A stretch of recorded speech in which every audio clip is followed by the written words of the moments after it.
وقت بہت تیزی سے گزرتا ہے۔ وقت کے ساتھ ساتھ انسان بھی بدل جاتے ہیں۔ یہ مارچ 2008 کے آخری دن تھے۔ یوسف رضا گیلانی نے پاکستان کے 18ویں وزیر اعظم کا حلف اٹھایا۔ ان کی کابینہ میں مسلم لیگ نون بھی شامل تھی۔ مسلم لیگ نون کے وزراء نے اپنے بازوؤں پر کالی پٹیاں باندھ کر حلف اٹھایا تھا، کیونکہ حلف لینے والی شخصیت کا نام پرویز مشرف تھا۔ گیلانی صاحب کے وزیر اعظم بننے کے کچھ دن بعد تحریک انصاف کے سربراہ عمران خان نے مجھے کہا کہ میاں والی میں نمل کالج کی تعمیر مکمل ہو گئی ہے اور اب اس کا افتتاح کرنا ہے۔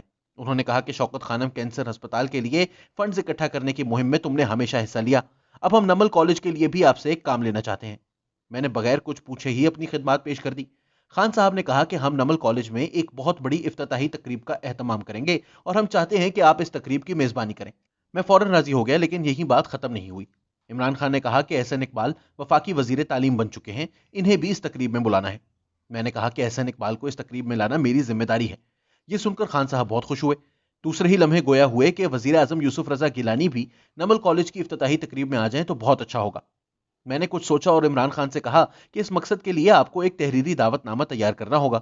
یہ دعوت نامہ میں وزیر اعظم تک پہنچا دوں گا اور احسن اقبال سے بھی کہوں گا کہ وہ بھی وزیر اعظم کو نمل کالج میں لانے کے لیے اپنا اثر و رسوخ استعمال کرے۔ بہرحال نمل کالج کی انتظامیہ نے ایک تحریری دعوت نامہ میرے حوالے کیا۔ احسن اقبال نے بھی وزیر اعظم سے کہا کہ نمل کالج ایک اچھا تعلیمی منصوبہ ہے، آپ کو اس منصوبے کے افتتاح کے لیے وقت ضرور نکالنا چاہیے۔ آخرکار وزیر اعظم نے ہاں کر دی اور نمل کالج کے افتتاح کی تاریخ وزیر اعظم کی مصروفیات کو سامنے رکھ کر طے کی گئی۔ 27 اپریل 2008 کو نمل کالج کی افتتاحی تقریب ہوئی، جس میں یوسف رضا گیلانی اور احسن اقبال خصوصی طور پر اسلام آباد سے تشریف لائے۔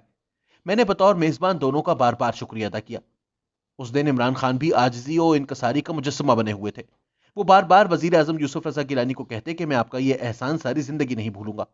گیلانی صاحب سینے پر ہاتھ رکھ کر اور گردن جھکا کر کہتے کہ اس کالج کے لیے کوئی بھی خدمت ہو تو میں حاضر ہوں۔ میں دونوں کی عاجزی پر قربان ہوتا رہا۔ آپ سوچ رہے ہوں گے کہ آج مجھے 13 سال پرانی باتیں کیوں یاد آ رہی ہیں۔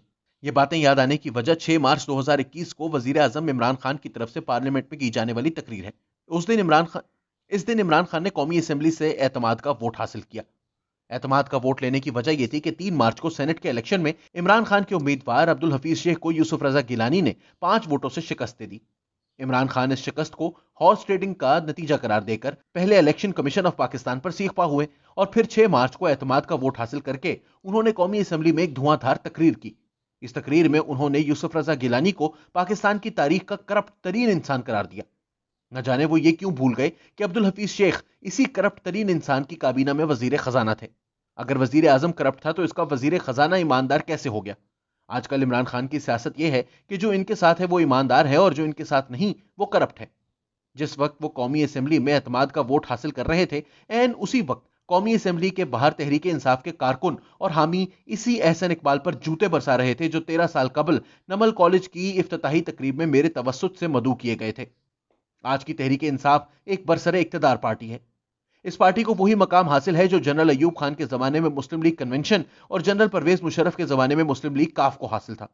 اس جماعت کے اکثر حامیوں کو یہ معلوم ہی نہیں کہ 2008 میں عمران خان پارلیمنٹ کے رکن نہیں تھے۔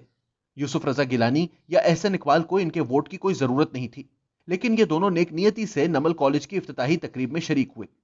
آج یہ دونوں کرپٹ ہیں کیونکہ عمران خان وزیر اعظم ہے اور یہ دونوں اپوزیشن میں ہیں۔ تحریک انصاف والوں نے احسن اقبال کو جوتا مارا، مصدق ملک اور شاہد خاقان عباسی کو مکے اور ٹھڈے مارے اور مریم اورنگزیب کو دھکے دیے۔ تحریک انصاف نے یہ جوتے، مکے، ٹھڈے اور دھکے اپوزیشن کو نہیں اپنے آپ کو مارے ہیں۔ عجیب بات یہ ہے کہ تحریک انصاف نے الیکشن کمیشن سے کہا ہے کہ یوسف رضا گیلانی کی کامیابی کا نوٹیفیکیشن جاری نہ کیا جائے، کیونکہ ایک ویڈیو میں ان کا برخوردار علی حیدر گیلانی حکمران جماعت کے ارکان اسمبلی کو ووٹ ضائع کرنے کا طریقہ بتا رہا تھا۔ حکمران جماعت کے یہ چاروں ارکان خود اعتراف کر چکے ہیں کہ وہ علی حیدر گیلانی سے ووٹ ضائع کرنے کا طریقہ سیکھ رہے تھے۔ ان چاروں نے 6 مارچ کو عمران خان کو ووٹ دیا۔ ووٹ دینے کے بعد یہ چاروں عمران خان کو ملے اور میڈیا کے سامنے مان بھی گئے۔ ہم علی حیدر گیلانی کو ملے تھے، علی حیدر گیلانی غلط ہے، تو یہ چاروں صحیح کیسے ہو گئے؟ عمران خان کہتے ہیں سینٹ کے الیکشن میں انہیں ہارس ٹریڈنگ کا سامنا تھا۔ ہارس ٹریڈنگ اتنی بری ہے تو آپ نے صادق سنجرانی کو چیئرمین سینٹ کا امیدوار کیوں بنایا؟ ان کے پاس تو سینٹ میں اکثریت نہیں ہے، وہ چیئرمین بنیں گے تو صرف ہارس ٹریڈنگ کے ذریعے بنیں گے۔ اگر ہارس ٹریڈنگ گیلانی کرے تو غلط، اور اگر عمران خان کا حمایت یافتہ امیدوار کرے تو صحیح۔ سچی بات یہ ہے کہ اگر گیلانی ہارس ٹریڈنگ سے جیتے تو سنجرانی بھی ہارس ٹریڈنگ سے ہی جیتیں گے، اور اگر سنجرانی جیت گئے تو پھر یوسف رضا گیلانی اور عمران خان میں کوئی فرق نہیں ہوگا۔